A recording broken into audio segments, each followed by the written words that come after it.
Chicago se vestía de modernidad y promesa, cuando un hombre de traje impecable y mirada calculada apareció con planes deslumbrantes. Ofrecía trabajo, hospedaje y progreso. Nadie imaginaba que tras esas paredes nuevas y brillantes se gestaba un diseño pensado para atrapar, silenciar y ocultar. El nombre de aquel hombre era Herman Webster Mudgett, más conocido como H. H. Holmes. Llegó a Chicago como tantos otros en aquella década de transición, con un pasado difuso, un presente elegante y un discurso persuasivo capaz de abrirle puertas en un mundo donde la apariencia pesaba más que la procedencia. Nadie preguntaba demasiado. Era un tiempo en que la reputación se construía con trajes limpios, modales suaves y respuestas rápidas. Holmes dominaba esos tres elementos. Antes de alzar su gran edificio, se había dedicado a moverse entre trabajos médicos, farmacias y pólizas de seguros con una habilidad casi teatral. Donde otros veían normas, él veía grietas. Donde otros veían límites, él veía oportunidades. Su mente funcionaba como una máquina silenciosa en segundo plano, siempre calculando beneficios, siempre adelantándose a cualquier sospecha. Cuando puso los ojos en un solar del barrio de Englewood, sobre la esquina de Wallace Street y 63rd Street, vio algo que casi nadie veía. Un punto estratégico para atraer viajeros, comerciantes y recién llegados con dinero en el bolsillo y sin redes de apoyo. El lugar estaba destinado a transformarse en su escenario, y lo transformó. Mandó construir un edificio de grandes proporciones que en su momento no despertó alarma. En Chicago todo el mundo construía algo. Pero nadie sospechó del modo en que controló cada plano, cada carpintero, cada albañil y cada modificación posterior. Cambiaba equipos de trabajo antes de que alguien entendiera el proyecto completo. Cada cuadrilla veía solo una parte. Nadie conocía el conjunto. Así fue como el edificio terminó teniendo pasillos que no conducían a nada, puertas que solo se abrían desde afuera, habitaciones sin salida, compartimentos ocultos y un sótano al que nadie bajaba sin autorización directa de Holmes. A los peatones les parecía simplemente un hotel atractivo en construcción, con negocios en la planta baja y alojamiento en las superiores. Un modelo perfecto para una ciudad en crecimiento. Holmes sonreía cuando le preguntaban. Siempre tenía una respuesta amable, ligera, desarmante. Cuando el edificio abrió, el flujo de gente no tardó en aparecer. Chicago bullía por dentro con ferias, exposición, emprendimientos y tránsito constante. Muchos viajeros buscaban camas por noches sueltas. Esa rotación era ideal para un hombre como Holmes. Personas que llegaban, pagaban, se iban. O eso creería cualquiera viendo el registro superficial de huéspedes. Holmes contrató personal, sobre todo mujeres jóvenes sin familiares cercanos en la ciudad. Les ofrecía trabajo estable y techo. Su trato inicial era impecable. Sabía que la cordialidad temprana desactiva la desconfianza. Una vez que alguien entraba a su órbita, empezaba el proceso de control discreto. Pequeños favores, adelantos de dinero, promesas, deudas morales o reales. Era un tejedor de dependencias. El edificio que la gente del barrio veía como un emprendimiento próspero tenía, entre sus muros interiores, un diseño que no respondía al sentido común de un hospedaje, sino al sentido estratégico de una mente que planeaba algo más intenso que alojamiento. Desde habitaciones insonorizadas hasta conductos ocultos que permitían a Holmes moverse sin ser visto, el lugar estaba concebido como una trampa sofisticada. Por fuera, el hotel era una prueba de progreso urbano. Por dentro, era un tablero de control absoluto. Holmes sabía exactamente qué habitación estaba ocupada, quién entraba, quién salía y quién no volvería a cruzar la puerta principal. Era un administrador, un anfitrión y algo más. La época le favorecía. No existía un sistema sólido de identificación de personas, ni comunicación instantánea, ni un mecanismo centralizado de registros. Si alguien desaparecía, el mundo tardaba en notarlo, y a veces nunca lo hacía. Holmes se movía entre ese vacío administrativo con la soltura de quien entiende las reglas invisibles de una sociedad aún desorganizada. Cuando alguna huésped o empleada desaparecía, él tenía siempre una coartada creíble. Tomó otro empleo, regresó con su familia, se mudó a otra ciudad. Nadie lo contradecía. ¿Cómo hacerlo? No había pruebas, No había testigos. No había razones para desconfiar de un hombre con apariencia intachable y negocios en marcha. Era esa combinación: progreso urbano, anonimato social, encanto personal y control arquitectónico, lo que convertía su edificio en algo sin precedentes. Cada ladrillo no solo sostenía paredes, sostenía un plan. Holmes caminaba por los pasillos como quien camina por su propia mente. Cada giro, cada puerta y cada escalera era parte de una lógica interna que solo él comprendía. El hotel era su instrumento.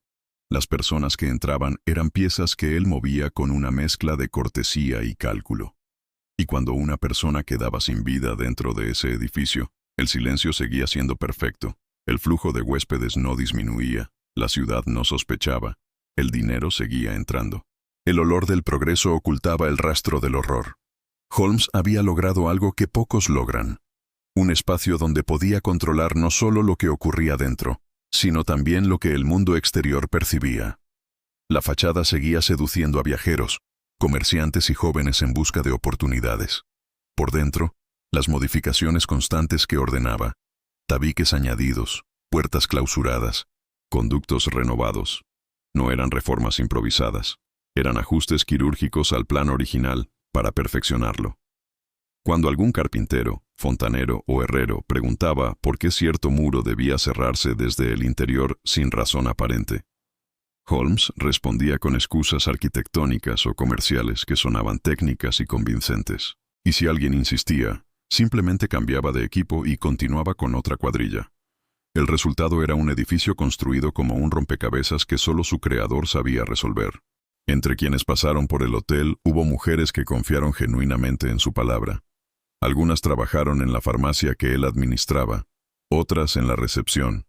Otras se hospedaron temporalmente esperando un documento, un pago o una respuesta laboral. Holmes cultivaba con maestría la imagen de benefactor. Hacía regalos pequeños, ofrecía avanzar sueldos, escuchaba confidencias, proyectaba seguridad. Lo que empezó como ayuda derivaba lentamente en dependencia, y esa dependencia daba paso al control.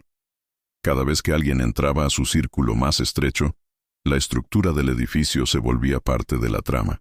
Las habitaciones interiores sin ventilación, las puertas dobles con cerraduras manipuladas, los ductos insonorizados y las escaleras secundarias le permitían actuar sin ser visto. Había lugares del hotel en los que el sonido no viajaba, en los que ningún grito alcanzaba pasillo alguno, y en los que nadie más tenía acceso. Las desapariciones no despertaban alarma porque Holmes era rápido en ofrecer explicaciones a familiares o conocidos, y cuando no existía nadie que preguntara por la persona, el silencio era aún más eficaz. En aquel tiempo, la ciudad estaba llena de recién llegados sin registros, sin vínculos, sin cartas. El anonimato era una sombra que trabajaba a favor de Holmes. Su habilidad no residía solo en la arquitectura del peligro, sino también en la ingeniería social. Sabía leer vulnerabilidades, sabía exactamente qué ofrecer para tranquilizar y qué retener para ejercer dominio. Parecía amable, pero era estratégico. Parecía protector, pero era calculador. Y quienes quedaban atrapados en su edificio y no volvían a salir, terminaron integrándose al secreto más profundo de ese lugar. El sótano era el corazón oculto de ese secreto. A diferencia de los pisos superiores, allí el olor, la temperatura y la iluminación estaban diseñados para otra función. Holmes descendía allí solo, a horas en que nadie podía cruzarse con él. El lugar estaba equipado para procesar lo que el resto del edificio silenciaba. Cada vez que una persona quedaba sin vida, el último capítulo de su existencia se sellaba bajo esas vigas. Holmes eliminaba rastros con una frialdad casi científica. No dejaba elementos que permitieran rastreo. El edificio funcionaba al mismo tiempo como señuelo, trampa y mecanismo de desaparición. Y como la rotación de huéspedes era constante, el número final de personas que nunca salieron era imposible de calcular a simple vista. Con el tiempo, Holmes comenzó a ampliar su ambición económica más allá del hotel. Tramitaba pólizas, firmaba contratos, manipulaba documentos. Aprovechaba la confianza previamente ganada para beneficiarse con identidades y bienes ajenos. El dinero fluía y la sospecha no. Su éxito no dependía del azar, dependía de la calma aparente. Chicago seguía creciendo y él crecía con ella. El edificio se consolidaba como punto de referencia en la zona. Quienes vivían cerca lo veían como un emprendedor respetable. Algunos incluso declaraban admirarlo por su capacidad de levantarse económicamente en una ciudad tan competitiva.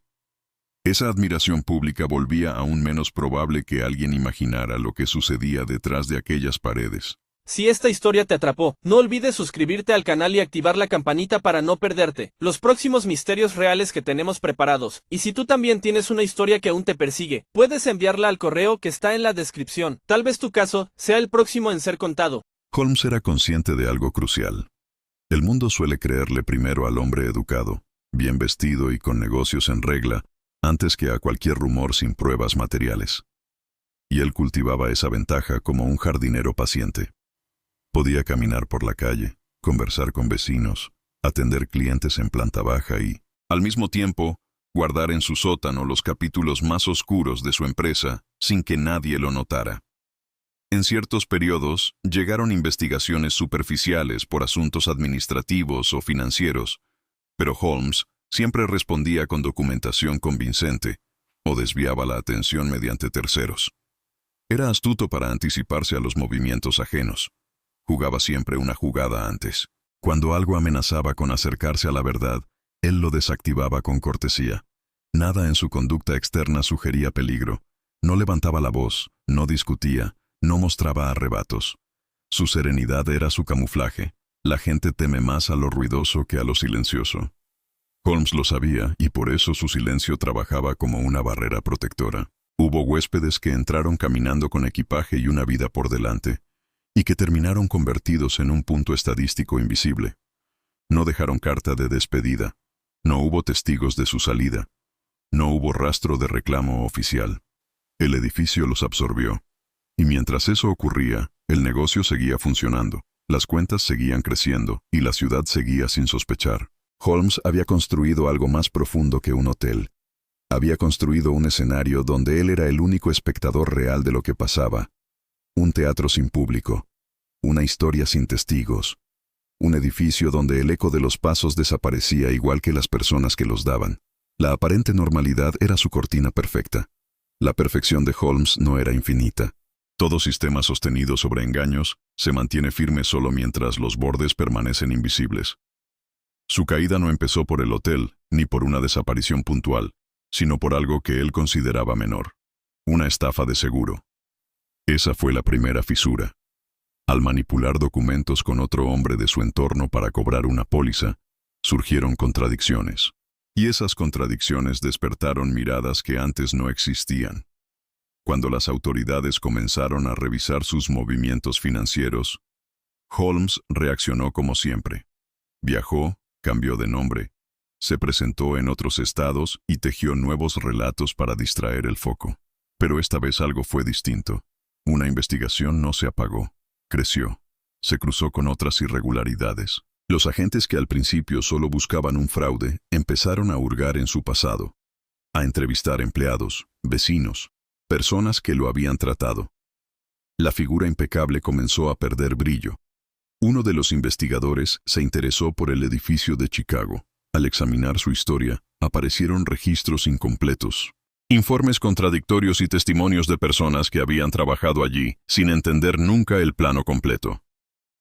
Ese fue el primer golpe estructural. El hotel dejó de ser un edificio y pasó a ser evidencia potencial. Mientras la investigación seguía su curso, Holmes fue arrestado por cargos financieros. No cayó por lo que ocurrió entre las paredes del hotel, sino por el error colateral de haber intentado enriquecerse una vez más sin cubrir todas las huellas. El arresto lo obligó a permanecer quieto, y la quietud permitió que la investigación corriera más rápido que él por primera vez. Con Holmes bajo custodia, las autoridades regresaron a Chicago y entraron al edificio. Lo que encontraron no fue una prueba aislada, sino un patrón de arquitectura planeada para impedir que ciertas personas volvieran a salir. Descubrieron habitaciones selladas, controles de acceso unilaterales, conductos hacia el sótano, instrumentos que no tenían relación con un hotel convencional, y rastros que indicaban que el lugar había sido usado con un propósito distinto al hospedaje. El hallazgo del sótano cambió el rumbo de la investigación. Allí se encontraron restos, fragmentos y piezas que no podían explicarse con argumentos de hotelería. Era evidente que personas habían quedado sin vida dentro de ese lugar y que luego habían sido procesadas para borrar pruebas. El edificio reveló con silencio lo que había ocultado durante años. No había sido un negocio, sino un dispositivo. Cuando esos informes llegaron a la prensa, el caso estalló. Holmes pasó de ser un empresario local a convertirse en una figura nacional de espanto. Los periódicos lo presentaron como un cerebro calculador que había convertido un inmueble en instrumento de desaparición. Lo llamaron de 1000 formas. Arquitecto del horror, anfitrión de engaño, coleccionista de vidas ajenas. El país entero comenzó a imaginar lo que ocurrió dentro de ese edificio sin ventanas abiertas al testimonio. Durante el juicio, Holmes no se desmoronó. No gritó, no lloró, no suplicó.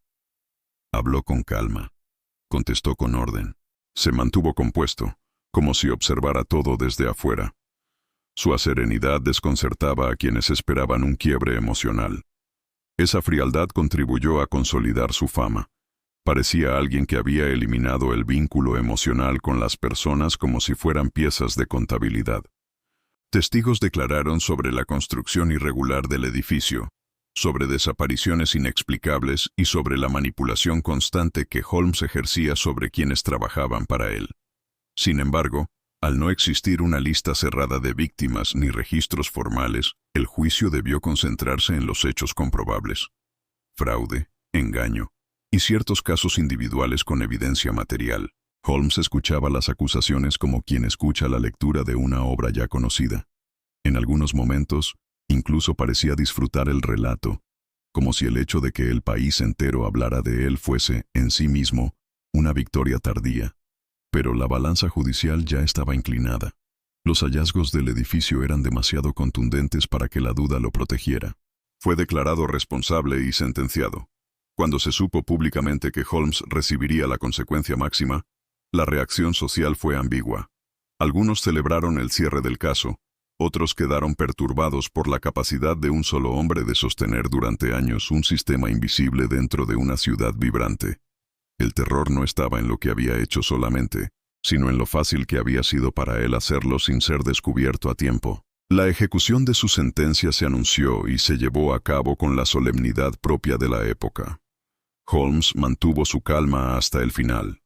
No imploró clemencia ni ofreció confesiones completas. Se despidió del mundo con la misma tranquilidad con la que caminaba por los pasillos de su hotel. Cuando su cuerpo quedó sin vida, el caso no terminó. Apenas cambió de fase. Tras su muerte, el hotel se convirtió en un símbolo. La gente lo visitaba con morbo, otros con horror, otros con incredulidad. Hubo quienes pedían su demolición completa para borrar toda huella, y otros que querían conservarlo como recordatorio de hasta dónde puede llegar la inteligencia sin conciencia. Finalmente, el edificio fue desmantelado y reducido, como si la ciudad buscara cerrar una herida material al menos, aunque la herida psicológica permaneciera abierta. El legado de Holmes no fue únicamente la cantidad de personas que nunca salieron de su construcción. Fue la demostración brutal de que el peligro más sofisticado no es el que llega armado y ruidoso, sino el que llega bien vestido, amable, eficiente y socialmente aceptado. Holmes no intimidaba, inspiraba confianza. Y fue precisamente eso lo que permitió que su plan prosperara. Hoy su historia sigue contándose no solo porque fue uno de los primeros en diseñar un espacio dedicado al control y la desaparición, sino porque su caso describe un tipo de amenaza que no depende de la fuerza, sino del intelecto frío y la ausencia de empatía. Su rostro elegante sigue apareciendo en libros, documentales y relatos porque el horror no necesita gritar para existir. A veces usa corbata, firma contratos y abre hoteles. Holmes cayó, pero la pregunta que dejó flotando no cayó con él. ¿Cuántos más como él pasaron y pasan, inadvertidos simplemente porque saben sonreír donde otros sospechan?